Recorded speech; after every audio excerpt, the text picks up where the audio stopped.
자, 오늘 이제 에베소서 5번째 이제 시간인데요. 아시다시피 우리 새 가족들이 또 들을 수 있는 메시지로 최대한 정리해 봤는데, 첫 번째는 무엇이 기억나시죠? 하나님이 우리를 부르셨다. 우리가 나아갔죠. 그 은혜로 말미암아 구원의 의미라면. 두 번째 우리 시간에는 기도에 대한 메시지를 주셨죠. 정말 부름받은 하나님의 자녀가 어떤 기도들을 날마다 확인하고 하늘의 복을 찾아야 될지. 그리고 이제 셋째 시간에는 에베소 2장 1절부터 나왔는데요. 진짜 우리의 삶의 이유, 우리가 구원받은, 어디에서 구원받았고, 구원받은 우리가 이 삶의 이유가 뭐냐. 이 전도 선교죠, 맞죠? 그러면서 저번 주에 막 기억나시겠지만, 교회로 이제 우리가 함께 뒤어져 가는 모습들을 보면서, 오늘 이제 이야기는 제목 나와 있지만, 많이 들어보는 문구죠. 나에게는 꿈이 있습니다. 라고, 이게 설교였는지 연설문이 잘 모르겠지만, 마틴 루터 킹 목사님의 그 유명한 설교의 앞부분입니다. I have a dream 하면서 나에게는 꿈이 있습니다. 자, 여러분에게 꿈이 서론에 나왔듯이 어떤 꿈이 있습니까? 여러분에게는. 예. 어떤 꿈들을 다 가지고 계십니까? 이제 뭐 아이들 앉혀놓고 해야 될 이야기 같지만 꼭 아이들 앉혀놓고 할 이야기만은 아닙니다. 아이들은 당연한 것이고, 당연히 이 꿈이라고 말하면 자꾸 미래 직장 커서 뭐 될래라고 우리가 좁은 의미로만 생각하지만 꼭 그런 것은 아닙니다. 여러분 마음속에 진짜 원하고 소원하고, 남은 이 땅에 언제까지 살다 가실지는 모르겠지만 그 사는 동안에 달려갈 목적지와 방향과 가슴 뛰는 뭔가가 있냐 이 말이에요. 그건 아이들만이 아닙니다. 그래서 당신은 지금 어떤 꿈을 꾸고 있습니까? 혹여 아이고 어릴 때 뭐 꾸다가 지금은 그런 거 없고 그냥 아유 애들 먹고 살리고 그냥 하루하루 뭐 살고 그냥 그거죠. 뭐 지금 우리 나이에 뭔 꿈이 있고, 혹시 그런 생각을 가지신 분도 조금 오늘 좀 생각을 전환했으면 좋겠어요. 저도 그럴 수도 있는데 절대 아닙니다. 그렇다면 또 꿈이 있는 분은, 있다고 하시는 분은, 그것 때문에 뭔가로 지금 열심히 살아가시는 분들은 지금 그 꿈 때문에 지금 행복하십니까? 라는 질문을 한번 더 던져주시고요.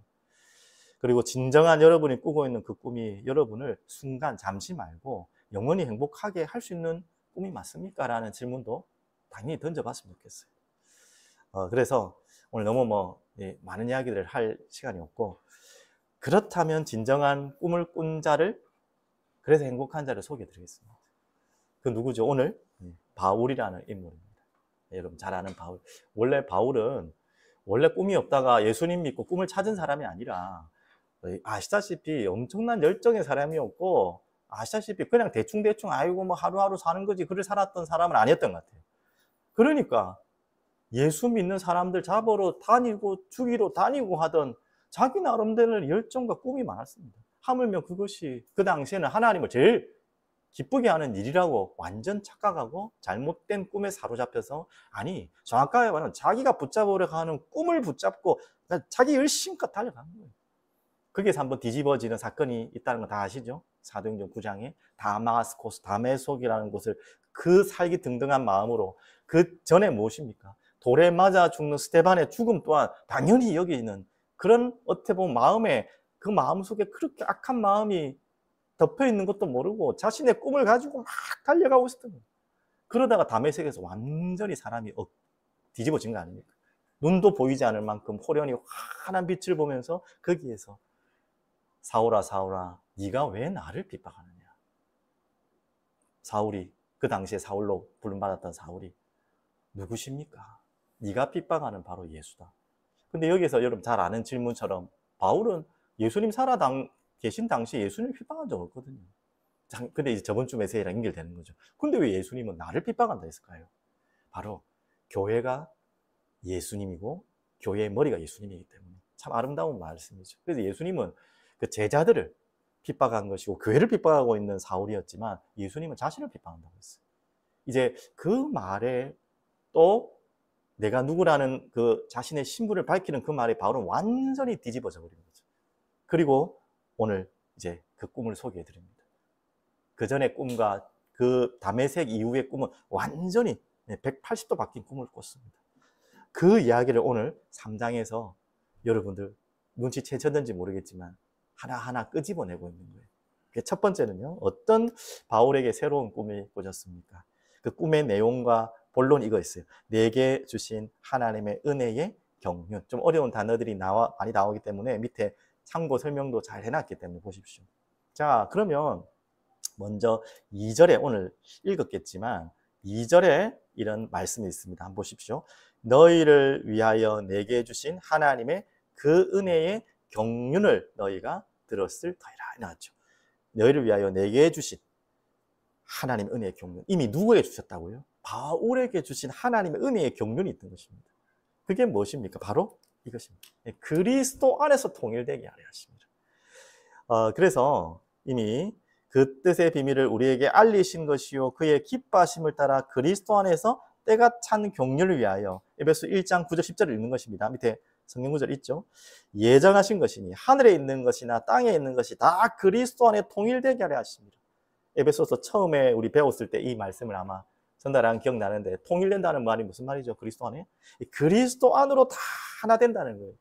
그리스도의 주권 아래 그 통치 안으로 들어온다는 거예요. 왜 그래 됩니까? 완전 무너졌던 우리 인생이잖아요. 하나님의 나라 밖에 있던 외인이었잖아요. 이제 그리스도 안으로 그 통치 아래 하나님의 나라의 백성으로, 좁은 의미는 교회 안으로 들어오게 되는 거죠. 그것이 바로 하나님의 뜻이고 하나님의 그 은혜의 경륜이다. 자, 그럼 경륜이 무슨 말인지 밑에 참고 당구장 표시 옆에 있죠. 경륜은 하나님께서 천지의 모든 일을 당신의 거룩한 뜻으로 예정하시고 경영하셔서 반드시 이루신다. 무엇을 위해서? 무엇을 향하여? 구원사역을 위하여. 구원사역이란 하나님의 큰 그림 안에서 천지의 모든 일을 당신의 거룩한 뜻으로 예정하시고 경영하시고 이루신다. 당연히 우리 인간의 구원이 최고의 중요한 목적이고, 인간의 구원뿐만 아니라 온 우주 만물을 새롭게 회복시키는 것이 바로 그리스도 안에 통일되게 하신 하나님의 꿈이에요. 쉽게 말하면 하나님의 뜻이에요. 그것을 누구에게 알게 하시고 듣게 하시고 품게 하셨다고요? 바울에게. 야, 그냥 단순한 막 째째한 그런 꿈 정도 아니라 하나님의 그 원대한 경륜의 꿈을요, 바울이 그걸 받았다는 거예요. 그걸 깨달았다는 거예요. 그 기뻐하심을 따라 때가 찬 경륜을 위하여 그리스도 안에 통일되게 하는. 자, 그래서 그 큰 그림 속에서 하나님이 하시는 일이 뭐냐면 이방인들까지 함께 상속자로, 함께 지체로, 함께 약속에 참여한 자로 불렀다는 거예요. 이거 당연한 거죠. 우리는 지금 생각하지만 이 당시에는 이 개념이 깨어지기가 엄청 힘들었어요. 왜? 유대인만의 하나님, 하물며 예수를 믿고 나서도 유대인만의 그리스도라는 이 오래된 뿌리 내린 고정관념이 있었거든요. 이방인이 이 은혜 안에 들어온다, 이것 자체가 아직까지는 이해가 안 되는 거죠. 예수를 믿는데도 불신자가 아니에요. 맞죠? 그런데 이제 이 이방인들까지, 그럼 지금 우리가 적용하면 뭐예요? 절대 구원받을 수 없을 것 같은 여러분과 저를 말하는 거예요. 절대 구원받을 자격과 조건이 없는, 아무 가진 것이 없는 우리를요, 함께 상속자로, 상속자라는 뜻 아시죠? 하나님의 나라의 백성의 기업을 주겠다는 거예요. 하나님 나라 이제는 진짜 몸뚱아리의 한 몸이 된다는 거예요. 약속에 참여했다는 말은 언약의 백성으로 우리를 부르셨다는 거예요. 그 이방인들과 함께, 이방인들이 함께. 그래서 이는 이방인들이 복음으로 말미암아 그리스도 예수 안에서 함께 상속자가 되고 함께 지체가 되고 함께 약속에 참여하는 자가 됩니다. 이런 하나님의 큰 경륜까지 이방인까지 들어오게 하셨는데, 그러면 이제 그 속에서 바울이 뭘 찾았다는 거죠? 3절, 세 번째, 작은 자보다 더 작은 나에게 이 은혜를 주셨는데, 이 은혜가 뭡니까? 자, 8절 밑에 나와 있습니다. 모든 성도 중에 지극히 작은 자보다 더 작은 나에게 이 은혜를 주신 것은 측량할 수 없는 그리스도의 풍성함을 이방인에게 전하게 하시려고 한다. 자, 하나님의 큰 원대한 그리스도 안에 통일을 이루시려고 하는 하나님 나라의 꿈을 바울은 봤단 말이에요. 그 가운데 절대 들어올 수 없을 것 같은 이방인까지도 들어오는 꿈을 꿨단 말이죠. 그런데 그 일에 바울이 나를 심부름하겠다는 걸 본 거예요. 이해되셨습니까? 이 바울이 얼마나 가슴이 뛰겠습니까? 바리새인 중에 바리새인, 유대인 중에 유대인, 이방인과의 가장 대적점을 잃었던 그 바리새인 중에 바리새인, 이방인을 가장 대적했던 그 바울이요, 이방인을 살리는 사도로, 이방인에게 전하는 가장 중요한 하나님의 일꾼으로 자신이 부름받았다는 거예요. 그걸요, 이렇게 표현한 거예요. 작은 자보다 더 작은 나에게. 이건 정말 다 바울의 그냥 겸손의, 지극히 겸손한 표현의 서비스의 말이 아닙니다. 여러분 아시다시피 바울은 진짜 믿었어요. 진짜 이렇게 생각했어요. 왜? 바울은 자기의 과거가 누구보다도 부끄러웠거든요. 누구보다도 예수 그리스도를 핍박하고 하나님을 믿는 자, 예수를 믿는 자를 잡으러 다녔던 그 부끄러움이 이제는 예수를 만난 이후부터는 이제는 완전히 바뀌었기 때문에 정말 이 자신의 고백이죠. 자, 이렇게 이제 바울은 하나님의 은혜의 경륜 안으로 들어온 그 구원의 사역 안에 자기가 무슨 역할을 맡아야 될지를 꿈꾸게 된 겁니다. 이제 그래 가슴이 안 뛸 수가 있겠습니까? 그래서 그 유명한 우리 빌립보 3장의 고백이에요. 잡으러 가던 바울이 그리스도께 잡혀버려서 이제 내가 잡으러 가는 게 아니라 잡힌 그 그리스도의 경륜을 따라서 표대를 향하여, 권사님 괜찮습니다. 놔두세요. 그리스도의 표대를 향하여 우리가 그 잡힌 바된 그것을 쫓아가는 거예요. 그게 이제 바울에게는 진짜 막 숨을 쉴 수 없을 만큼, 그래서 그냥 걸어갈 수 없을 만큼 진짜 달려갈 수밖에 없는, 잡힌 바면 그것을 이제 우리는 막 인생을 좀 걸어가듯이 살잖아요. 걸어가는 분도 잘 가는 겁니다. 그냥 멈춰가지고 포기하고 그냥 들어 누운 사람 많잖아요. 인생 이런 거지 하면서 다 누르고가지고 그냥 세월이지. 근데 바울은요, 누워있는 정도가 아니라 걸어갈 수도 없었어요. 왜? 자신의 인생의 과거를 알기 때문에 잡힌 바 된 그것에 잡으려고 쫓아다니면서 달려갔던 인생이 바로 바울의 인생이었습니다. 근데 여기서 끝이 아니죠. 더 아름다운 본문은 그 뒤에 본문이 나오는데요. 이 하나님의 어마어마한 꿈과 경륜을 바울 개인에게 주신 것으로 끝난 게 아니라 누구에게요? 이는 이제 교회로 말미암아. 그리고 그 옆에다가 제가 단어 하나 붙여놨죠? 초록색으로 섭리라는 단어는 또 위에 안내했지만 이 경륜이라는 큰 그림을 이루시기 위한 공급과 돌보심을 말해요. 경륜을 이루시기 위한 공급과 돌보심. 한마디로 하나님의 큰 그림을 이루어 가신 하나님의 세밀한 손길들, 잔잔한 손길들, 그게 섭리인데 그 섭리를 특별히 어떤 기관을 통해 어떤 공동체를 통해서 하나님이 이루어 가신다고요? 그게 교회라는 거예요. 맞죠? 이 바울이라는 한 개인을 통해서 하나님이 이 어마어마한 경륜을 이루어 가시는 것이 다가 아니라 하나님은 교회를 통해, 공동체를 통해서 하나님은 이렇게 계속해서 그 큰 경륜을 이루어 가십니다. 그래서 그 이야기입니다. 이는 이제 교회로 말미암아. 11절에 잘 나와 있죠. 하나님의 각종 지혜를 알게 하려 영원부터 예정하신 뜻을 어디에다 알린다고요? 교회에다 알린다는 거예요. 자, 한번 10절, 11절 밑에 성경구절 한번 보실까요? 이는 이제 교회로 말미암아 하늘에 있는 통치자들과 권세들에게 하나님의 각종 지혜를 알게 하려 하심이니 곧 영원부터 우리 주 그리스도 예수 안에서 예정하신 뜻대로 하신 것이라. 이제 그 어마어마한 각종 하늘의 통치자들과 권세들, 영적 세계를 말하는 거죠. 그 모든 자들이 알 수 있는 하나님의 각종 지혜를 알게 하려는 그곳이 어디에다가 하나님이 계시하시고 여신다는 거죠? 교회에다가 열어서 하나님이 이 땅에 열게 하신다는 거예요. 그래서 하나님께서 이 어마어마한 경륜을 반드시 하나님이 하시려는 한 개인을 넘어 교회를 통해 이루어가시는 거예요. 그러니까 교회가 얼마나 중요합니까? 그래서 이 교회는요, 뭐 덩치가 크고 규모가 있고 이게 중요한 게 아니라 하나님의 경륜과 뜻을 품은 자들이 모여 있다면 하나님은 그곳을 통해서 하나님의 이 어마어마한 계획들을, 섭리들을 이루어가시는 거예요. 그걸 바울이 받고 그걸 지금 에베소 교인들에게 말하는 것입니다. 그런데 반드시 기억될 것. 그렇기 때문에 이 교회가 얼만큼 중요합니까? 담대함과 확신을 가지고 하나님께 나아가라.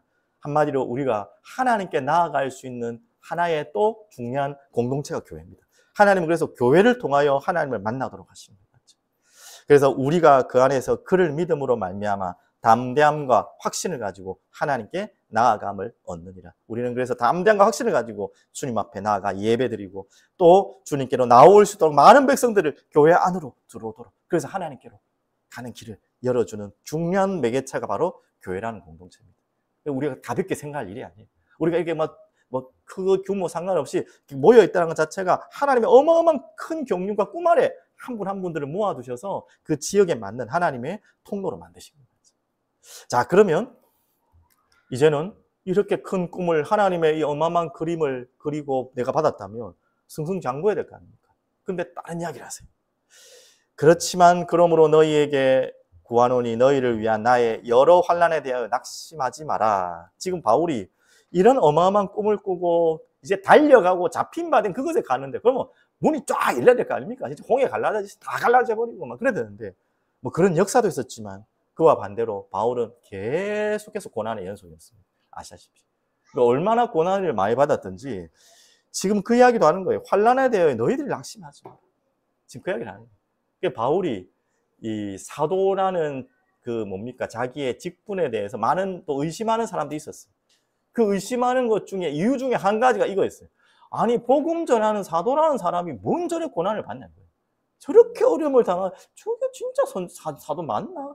라고 사람들이 진짜 오해할 만큼 어떻게 보면 그걸 변명하려고 하는 말은 오늘 아니지만 그만큼 이해를 못할 수 있다는 거죠. 하지만 아니라는 거예요. 환난에 대해 낙심하지 마라.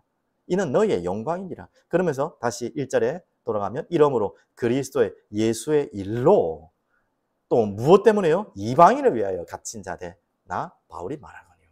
알고 보면요 지금 에베소 교회는 이방인들이 가장 많이 돌아온 교회이기도 하고 여러분 알다시피 사도행전 19장의 역사를 통해 세워진 교회이기도 하고 그 이후로 이 바울이 사도행전 20장에 보면 그 이후로는 이제 잡혀다니는 계속 인생이 되잖아요. 로마까지 끌려다니잖아요.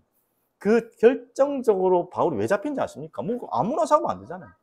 잡혀가는 유대인들이 바울을 자꾸 넘겼던 이유가 뭐냐면 드로비모나는 이방인 사람을 바울이 만난 걸 봤는데 그 사람을 데리고 성전에 들어왔다고 하는 거예요.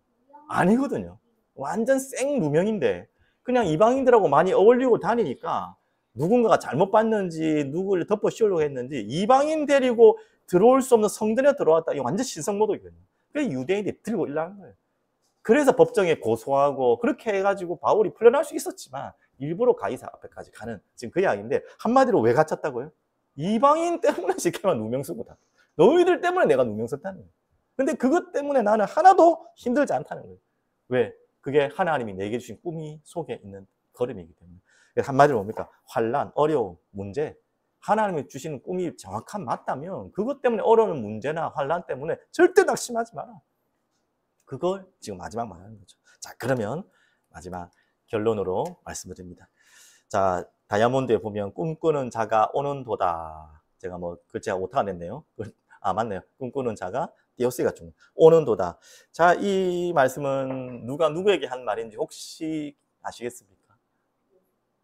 예. 요셉이 들은 이야기죠. 요셉이 들었는데 누구한테 들은 이야기인지 아세요? 잘 모르겠죠. 형들이 이야기 맞아요. 잠깐. 형들이 우리가 이 꿈꾸는 자가 오는도다 하니까 뭐 굉장한 좀 거창한 의미인 것 같고 좋은 말 같죠. 근데 이 책도 있었거든요. 근데 그 말은 형들이 요셉을 보고 비꼬는 말입니다. 무슨 말인지 알겠죠? 아유, 저 또 꿈꾸는 놈 온다 이 말이에요. 꿈꾸는 자식 온다. 또 뭔 헛소리 하나 보자 이런 식. 그 말에 꿈꾸는 제가 왜 얘기를 합니까? 가장 꿈 때문에 고생 최고로 많이 한 사람 누구라고요? 요셉 꿈 때문에 죽을 고생을 다 했던 사람이 요셉. 근데 그 꿈이 헛된 꿈이 아니었고 가짜 꿈이 아니었고 하나님이 꾸게 하신 꿈이 맞잖아요. 여러분 같이 연결됩니다. 여러분 하나님이 꾸게 하시는 꿈인데 그 꿈을 꾸는데 문제가 올 수 있다는 거예요. 그것 때문에 낙심하거나 넘어지지 마라. 알다시피 뭐 다 이야기 안 해도 알겠지만 그 꿈 때문에 결국 그 비난했던 형제들도 살아날 수 있었고 이스라엘과 그 유다의 지파들이 또 다 살아날 수 있는 중요한 계기가 된 거 아닙니까? 자, 그러면 여기에 좀 재미난 글들 몇 건 있는데 오스카 와일드가 참 이런 거 잘 써요. 살살 뭐라 해야 되나요? 놀리면서 사람을 이렇게 메시지를 주는 이런 건데요. 자, 한번 제가 읽어보겠습니다. 여러분은 안 그렇겠지만요. 산다는 것은 세상에서 가장 드문 일이다. 대다수 사람들은 그저 존재할 따름입니다. 자, 그러면 여러분에게 질문할 필요는 없지만 한번 질문해 볼게요. 여러분은 그냥 존재하는 분입니까? 살고 있습니까? 오스카 와일드의 질문에 따라서 이 의미 이해되셨죠? 맞죠? 산다는 사람이 없다는 거예요. 다 그냥 존재하고 있다는 거예요. 그 말은 뭐냐? 그냥 짐승이나 저 산에 들에 나무나 꽃이나 별 차이 없이 그냥 존재하고 있는 정도밖에 안 된다. 내가 살아가고 있는 사람이 거의 없다는 거예요. 이해되셨죠? 맞죠? 이건 믿음의 영역은 아니지만 지금 그렇게 본 것입니다. 또 하나, 이제 꿈을 꾸고 있는 사람들을 향한 하나의 또 질책이 될 수 있는 하나의 따끔한 메시지가 될 수 있죠. 세상에는 오직 두 가지 비극이 있을 뿐이다. 첫 번째 비극은 무엇입니까? 이건 다 이해하죠? 원하는 것을 얻지 못하는 것. 그것 때문에 매일 힘들잖아요. 잡으려고 뭔가를 따려고 하는데 안 따져가지고 계속 손을 뻗는데 힘든 거예요. 이게 첫 번째 비극이라면 근데 그보다 어떻게 보면 더 큰 비극이 있습니다. 두 번째 비극이 뭐죠? 다른 하나는 원하는 것을 얻는 것이다. 얻으면 행복한데 이게 무슨 말이죠? 왜 그럴까요? 얻고 나면 오는 공허함과 허무함 아시잖아요. 그래 그렇게 노력해서 쎄 빠지게 먹을 거, 입을 거, 하여튼 뭔가를 노력을 해서 얻었는데 얼고 나면 잠시 기쁘죠. 그 뒤에 오는 공허함과 허탈감은 더 큽니다. 어떤 사람들이 엉뚱한 자기만의 꿈을 꾼 자들의 결과는 이렇다는 거예요. 이거는 지금 세상에 똑똑한 사람도 발견한 거예요. 우리가 하나님의 자녀로 이제 새로운 거듭난 새로운 인생으로 거듭난 인생이 되는데 여러분이 세상 사람과 같은 아니면 예수 믿기 전의 꿈과 예수 믿고 나서의 꿈이 별 차이가 없다면 그건 진짜 이거는 너무 이상한 거잖아요. 이건 뭔가가 잘못된 거잖아요. 맞죠?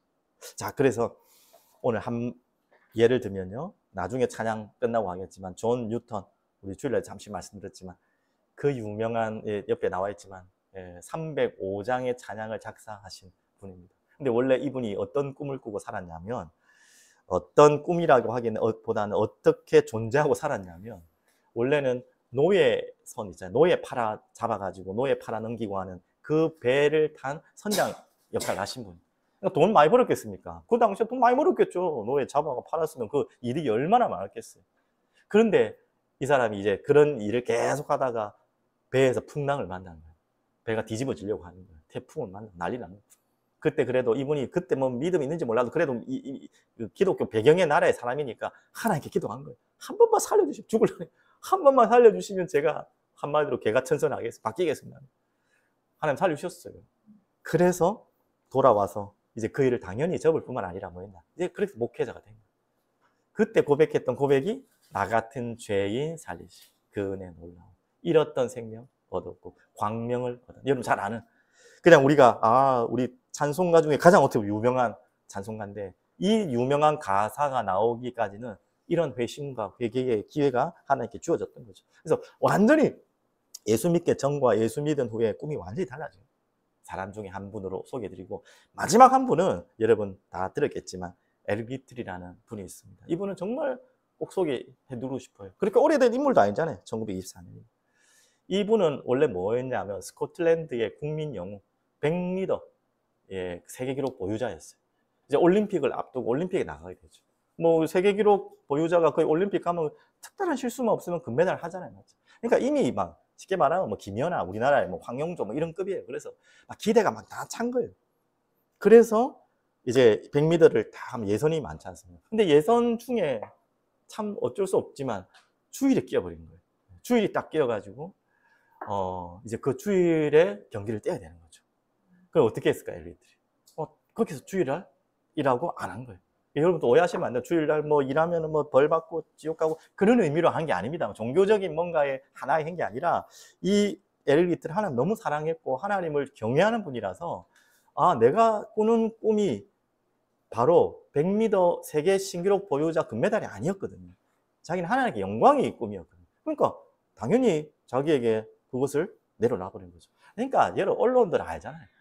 난리 난 거예요. 그 국민 영웅들 그 관심이 많았는데 하면서 막 뭐 오만 욕을 다 했을 거예요. 아마 저도 모르지만 분명히 이런 욕 나왔을 거예요. 저 광신자다 했을 거예요, 분명히. 하나님 믿는 사람이 나라도 버리고 막 이런 별소리 다 나왔어요. 하여튼 그런 많은 비난들이 막 다 쏟아졌죠.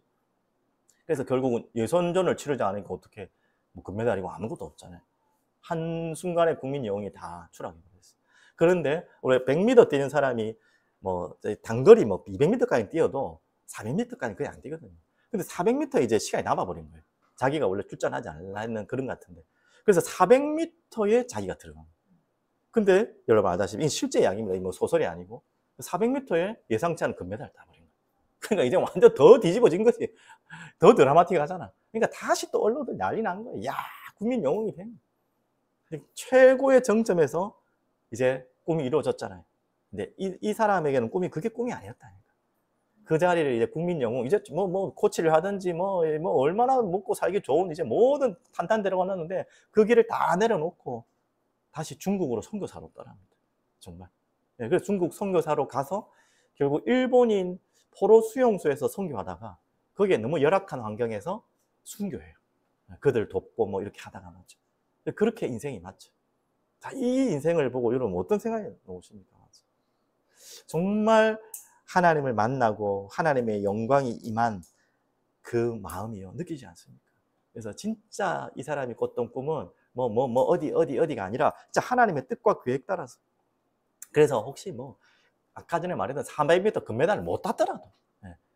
굳이 그렇게 안 됐더라도, 그런 뭐 드라마틱한 역사가 없었더라도 이 엘리트리 가장 소중한 것은요, 하나님의 방법과 하나님의 계획을 따라서 세상과 타협하지 않고 하나님의 영광을 위해 살았던 것입니다. 뭐 결과물을 만들기 위해서 살았던 사람이 아니에요. 여러분과 저에게 오늘 중요한 의미를 주는 내용입니다. 그래서 다시 한번 제목을 볼까요? 나에게는 꿈이 있습니다.